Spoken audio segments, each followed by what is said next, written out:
오늘 4장 1절을 시작하면서 이렇게 권면을 시작하죠.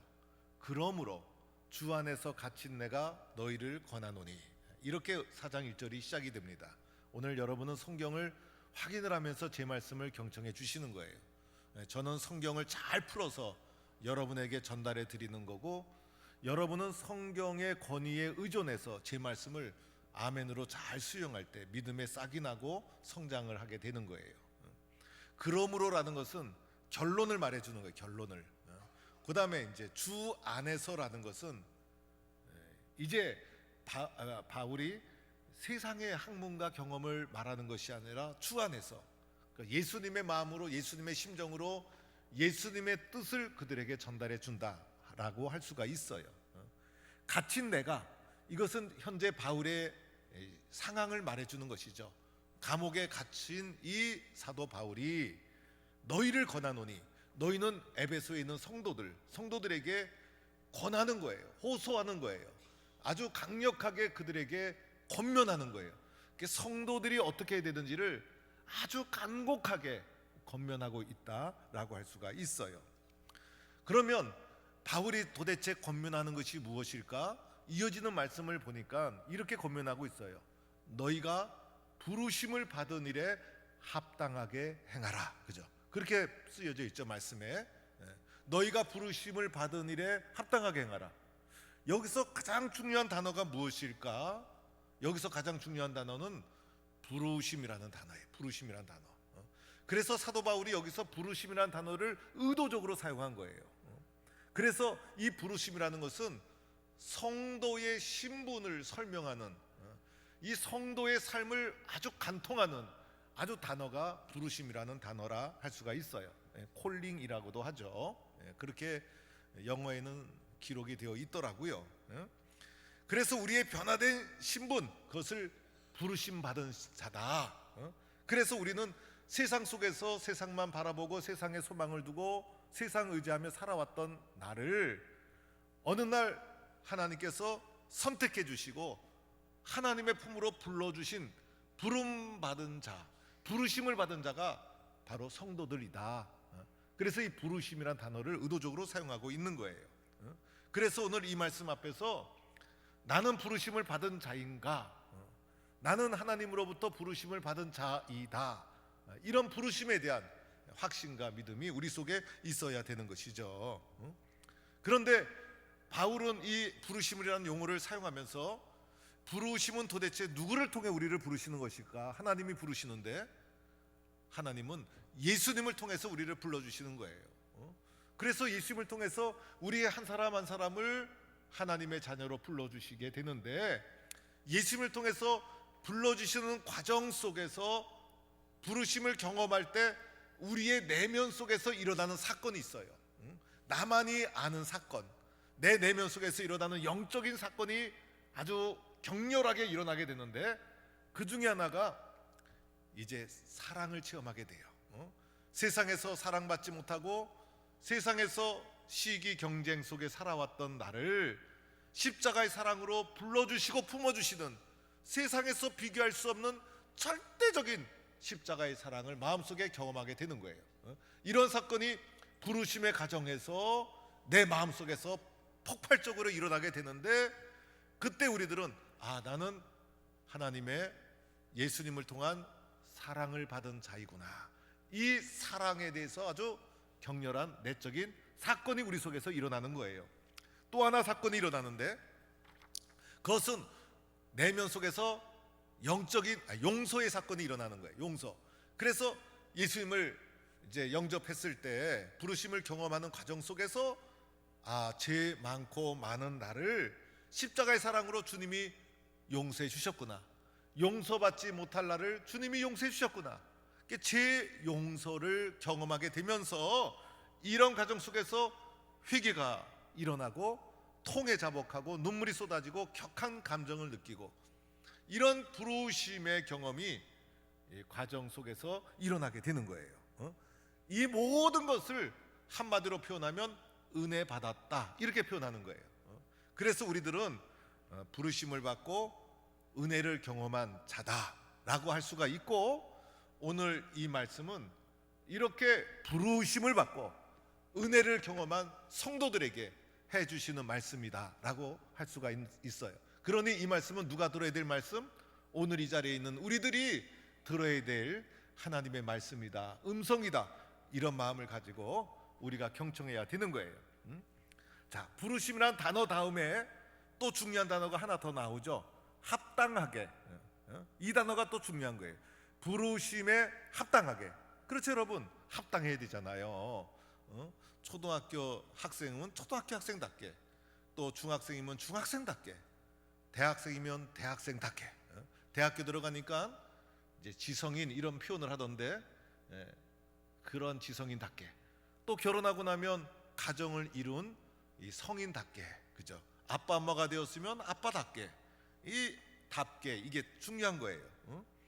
그래서 성도는 부르심을 받은 성도답게 합당하게 행하라, 이렇게 우리에게 권면하고 있는 거예요.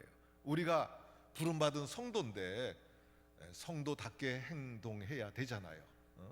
예수 믿는 사람들은 참 예민해요. 우리 사회에서는 교회 다니고 예수 믿는 사람을 늘 주시해요. 그래서 유교 믿는 사람들이 뭘 해도, 또는 불교 믿는 사람이 뭘 해도 그러거니 하는데, 예수 믿는 사람이 불성실하고 또 거짓말하고 또 이제 회식 자리에서 너무 맛있는 거, 또 연기 나는 거, 이런 거 하고 막 이러면 사람들이 겉에서는 좋아하는 듯 하지만 뒤에서는 교회 다니는 사람이 저런 거 한다고, 자기네는 하면서도 교회 다니는 사람들한테는 다 흉을 봐. 중들이, 스님이 뭐 한다 그러면 그러거니 하는데, 목사가 뭐 한다 그러면, 목사가 싸운다 그러면 얼마나 뉴스에 크게 나는지 몰라. 그래서 교회 다니는 사람은 교인답게, 이게 또 중요해. 저도 어디 가서 이제 목사 신분이 드러날까 봐 곤란할 때가 있어요. 어느 날은 자동차 접촉이 약간 났는데 좀 내려가지고 이렇게 좀 혈기까지는 안 가도 좀 열을 내고 있는데, 지나가던 분이 목사님 하고 저한테 인사를 하는 바람에 제가 얼마나 얼굴이 뜨겁고, 또 한 번은 기차를 탔는데 기차 안에서 어떤 분이 절 만나서 반가워가지고 기차 안에 있는 분이 다 들릴 정도로 목사님 하고, 또 한 번은, 이건 말씀을 드려야 될지 좀 곤란한 말이긴 하지만은, 목욕탕에서 좀 모른 척하지, 다 듣게끔 목사님 하고 소리 지르는 바람에 제가 그날 얼마나 난처했는지 모릅니다. 그래서 우리는 답게, 합당하게 이게 살아가야 될 존재다. 그래서 이렇게 합당하게 살아야 될 이유가 있죠. 그 합당하게 삶을 통해서 주님이 이루고자 하시는 목적이 있어요. 목적이 오늘 말씀 12절에 나오는 거예요. 여러분, 12절을 우리가 다 같이 한번 읽어봅시다. 합당하게 살아서 주님이 우리를 통해서 이루고자 하시는 목적을 잃어버리면 다 무너지는 거야. 우리는 목적을 잊지 말아야 되는 거예요. 올림픽 선수가 올림픽에 나가는 목적을 잊지 말고, 그죠? 입시 공부하는 사람이 대학 목적을 잊지 말고, 목적을 잊지 말아야 되는데 12절에 목적이 나옵니다. 다 같이 한번 읽어보겠어요. 시작. 이는 성도를 온전하게 하여 봉사의 일을 하게 하며 그리스도의 몸을 세우려 하심이라. 여기서 중요한 단어는 그리스도의 몸을 세운다는 거예요. 참, 이 그리스도의 몸을 세운다는 것이 기가 막히고 신비한 용어예요. 바울은 에베소서에서 교회를 가리켜 그리스도의 몸이다, 그러니까 예수님의 몸이다. 예수님이 오늘 이 땅에 살아계셨더라면 그것이 무엇일까? 교회라는 거예요. 참, 이 한마디만 묵상해도 교회 앞에 우리는 두렵고 떨리는 마음을 가지지 않을 수가 없어요. 우리 교회는 그리스도의 몸인가? 라는 질문을 할 때 늘 교회 앞에 우리는 나 자신을 겸손하게 만들지 않으면 안 되는 거예요. 하나님의 뜻이 있었던 그것이 이 땅에 만들어 놓은 것이 바로 교회다. 하나님의 계획 속에 있었던 것을 이 땅에 구현한 것이 바로 교회다. 예수님이 살아계셨더라면 바로 그것을 오늘 주의 몸된 교회가 이 세상 속에서 이루어가는 것이다. 그래서 그리스도의 몸이라고 표현한 거예요. 그리스도의 몸이라는 이 고백 속에는 유기체라는 표현도 있고 생명체라는 의미도 있고, 그 다음에 몸은 뭡니까? 통일성과 다양성이 있잖아요. 그래서 통일성과 다양성을 수용해야 된다는 것도 있고, 그래서 이 하나님의 마음에 있던 그것을 이 땅에 구현해 놓은 것이 주님의 교회, 그리스도의 몸 교회다. 그 교회를 세우기 위해서 우리를 불러주셨다는 거예요. 우리는 부족하고 연약하고 흠이 많아요. 그런데 흠 많은 우리들을 불러서, 죄인된 우리들을 불러서, 그죠? 우리 주님이 합당하게 행하도록 함을 통해서 이곳에 무엇을 세워요? 주님의 교회를 세운다는 거예요. 주님의 몸을. 신비하고 거룩하고 놀랍지 않습니까? 그래서 예수 믿고 나서 나만 좋고 나만 기쁘고 여기에서 끝나서는 안 되는 거예요. 부르심에 합당하게 순종하고 충성해서 무엇을 이 땅에 세워나가는 겁니까? 부르심의 목적, 그리스도의 몸을 함께 세워나가는 부르심에 합당한 성도가 되라. 얼마나 놀라운 일입니까? 죄 많고 부족한 나를 통해서 거룩하고 신비한 주의 몸을 세워나간다니, 이게 얼마나 놀라운 일입니까? 우리는 그렇게 부르심을 받은 자다. 그것이 우리의 목적이어야 된다. 이렇게 받아들여야 되는 것이에요. 그러면 어떻게 하면 이 목적을 이룰 수 있을까? 그것도 오늘 말씀에 나와요. 어떻게 하면 부름받은 내가 거룩하고 신비한 주의 몸을 이룰 수 있을까? 먼저 오늘 말씀에 딱 보니까 이렇게 쓰여져 있어요. 모든 겸손과 온유와 오래 참음으로 하라. 주님의 몸은 겸손으로 세워지는 거구나, 온유로 세워지는 거구나, 오래 참음으로 세워지는 거구나. 그래서 예수님이 이렇게 말씀하셨잖아요. 나는 마음이 온유하고 겸손해서 나의 멍에를 베고 내게 배우라. 그 예수님의 성품 자체가 온유와 겸손. 그래서 우리는 부르심을 받은 자이니 예수님을 닮아서 예수님의 성품을 나의 성품으로 수용을 해서 예수님처럼 예수님을 닮아서 겸손한 방법으로, 온유한 방법으로, 오래 참음으로 그리스도의 몸을 세워나가는 거예요. 이것이 내가 가져야 될 개인적인 성품이다. 물론 개인적인 성품이 그렇지 않을 수가 있어요. 시기와 질투와 또는 비방과 상처 속에 신음하는 우리의 마음이 있을 수가 있어요.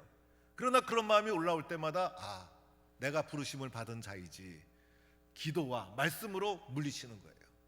기도와 말씀을 의지할 때 상처가 회복되고, 또는 비방과 상처와 시기와 질투가 그리스도 안에서 다 수용이 되고, 그래서 우리의 마음을 어떻게?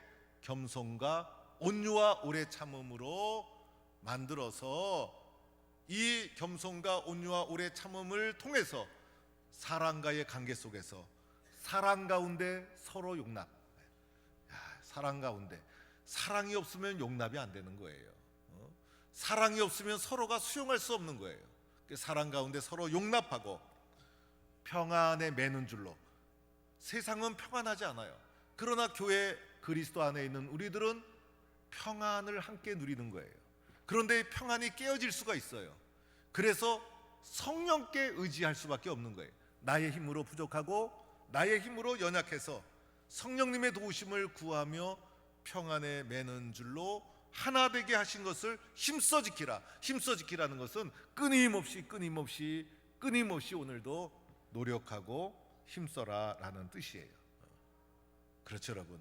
그래서 그리스도 안에서 하나를 이루는 것이 그리스도의 몸이 나눠질 수가 없잖아요. 왜 몸이라고 표현했을까? 하나기 때문에.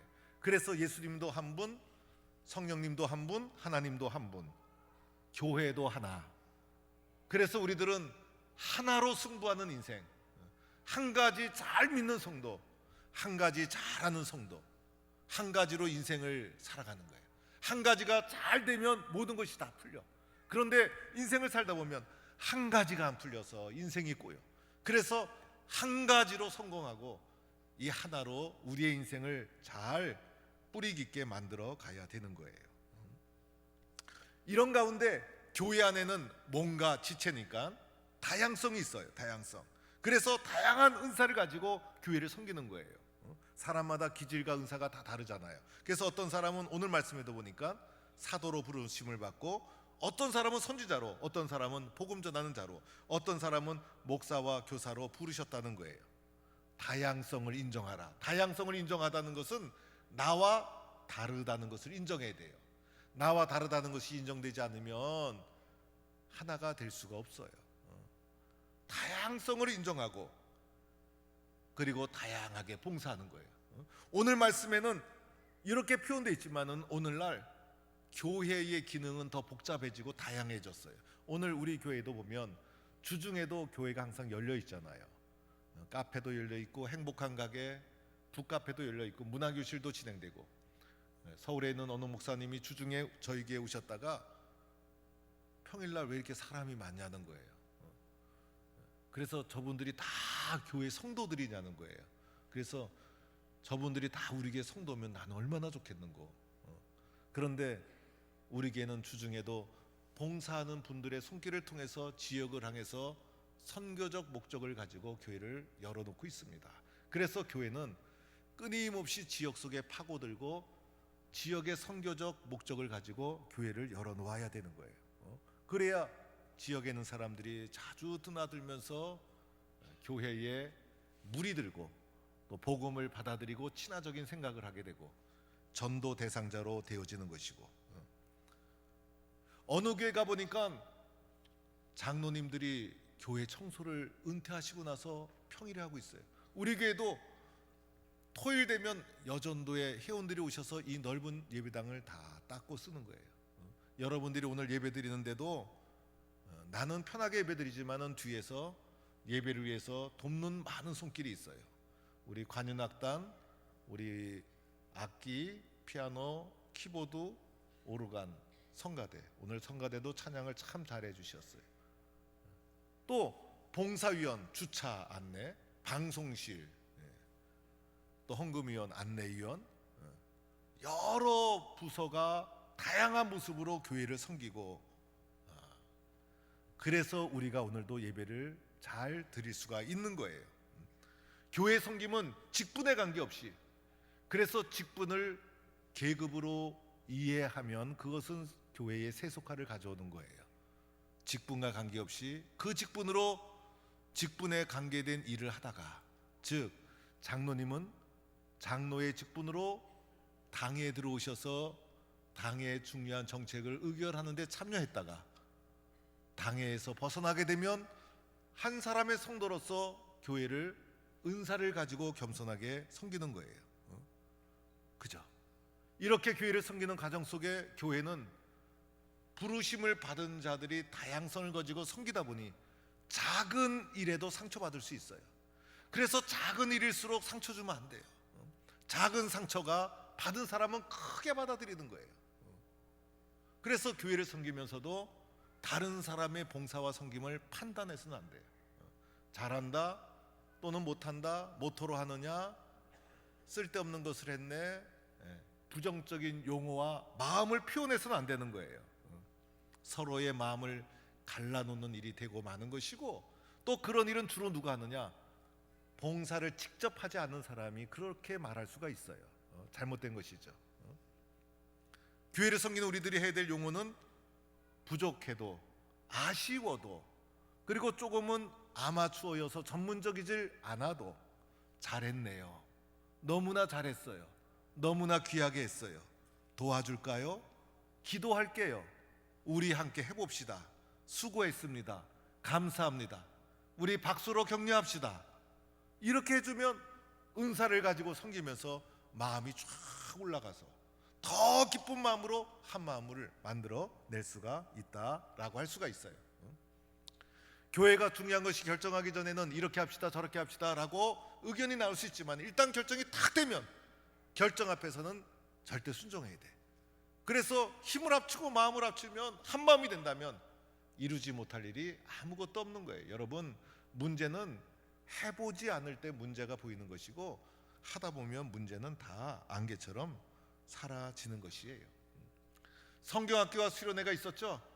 우리 교회 성경학교 수련회 교사분들 참 열심히 해요. 원래 교회는 성경학교와 수련회 때 다 동원돼 가지고 다 격려하고, 그리고 학부형들도 와서 섬기고 봉사하고, 그래서 정말 섬기는 것이 무엇인가는 성경학교 수련을 통해서 드러나게 되어 있는 거예요. 그래서 교회에서 선생님들이 알아서 하겠지라고 보지 마시고, 내 부서 아니다라고 보지 마시고, 내가 무엇을 도와줄 수 있을까? 또 내가 섬길 수 있는 것이 뭐가 없을까? 잘할 수 있도록 내가 어떻게 좋은 한마디 말을 할 수 있을까? 도와주려는 마음으로, 격려하는 마음으로 가까이 가게 되면 여러분 얼마나 신이 나고 얼마나 힘이 나고, 우리 자녀들은 성경학교를 통해서 다 은혜 받는 거예요. 우리 성도들 가운데서도 저를 보면 목사님 얼굴이 말랐어요. 저도 얼굴이 좀 말랐으면 좋겠어. 어떨 때는 살이 좀 빠졌어요. 살이 하나도 안 빠져. 그런데 저를 보시면서 안타까우니까 그렇게 위로하고 격려하는 분들이 있어요. 목사님 힘내세요. 목사님 기도하고 있어요. 목사님 하시는 길이라면 뒤에서 무조건 따라갈게요. 그런 말을 들을 때마다 힘이 나는 거예요. 목사는 성도의 사랑과 기도를 먹고 힘이 나가지고 무한한 상상력과 무한한 기쁨을 가지고 능력 있게 교회를 끌어나가는 거예요. 그러면 성도들은 또 그런 가운데서 목사가 기도하고 열심히 하고 말씀 전하고 하다 보면 성도들도 신이 나고, 그래서 함께 한 몸을 이루어 주의 뜻을 이루어 가는 것, 그것이 교회라 할 수가 있어요. 그리하여 우리의 최종 목표 뭐예요? 예수님의 몸, 예수님의 몸을 세운다. 예수님의 몸은 어떻게 세워지는가? 겸손과 온유와 오래 참음으로, 사랑으로 서로 용납하고 평안에 매는 줄로 하나 되게 하신 것을 힘써 지키고, 그리고 다양성과 통일성을 인정하고 축복하고 격려함으로 부르심을 받은 목적은 이곳에 교회를 세우라는 하나님의 뜻이다. 가정도 행복하면 얼마나 힘이 되는지 몰라요. 가정만 생각하면 너무 좋아. 행복한 가정을 이루고 나면 아내와 남편, 부모님, 자녀들이 너무 좋아. 인생이 행복해. 이기지 못할 일이 아무것도 없어. 그러나 가정이 어려움에 닥치면 너무너무 힘들어. 교회가 잘 되고 교회가 행복하면 그것만큼 기쁘고 보람 있는 일이 없어요. 그런데 교회가 힘들면 내 인생도 힘들어.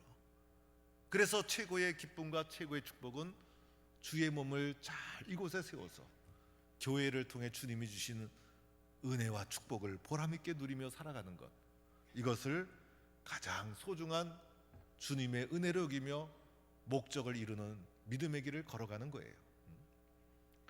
우리 성도들 가운데는 나와 교회를 분리시켜요. 그래서 교회를 쳐다봐, 교회를 관찰하고 교회를 평가하고, 그러다 보니 교회를 잘했다 못했다, 그리고 교회를 판단하고 평가하고. 그런데 이렇게 나와 교회를 분리시켜서 판단하다 보면 어떻게 될까요? 나의 허물을 보지 못해 내가 부르심을 받았다는 사실을 잊어버리게 되는 거예요.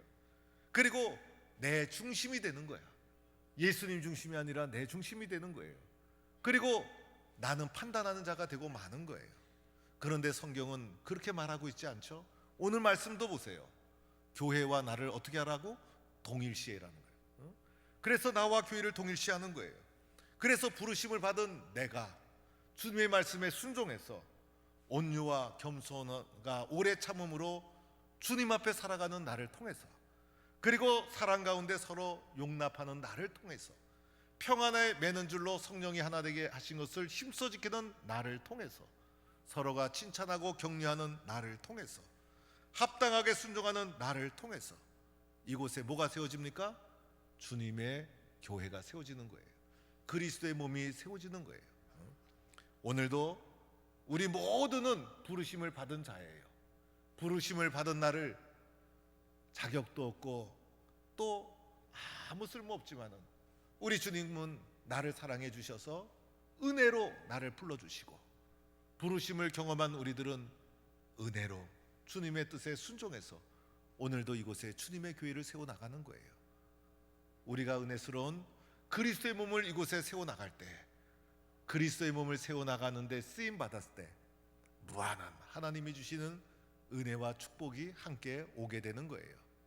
이런 은혜와 축복을 이 땅에 사는 날 동안 누리며 살아가는 부르심 받은 성도가 되기를 주의 이름으로 간절히 축원합니다.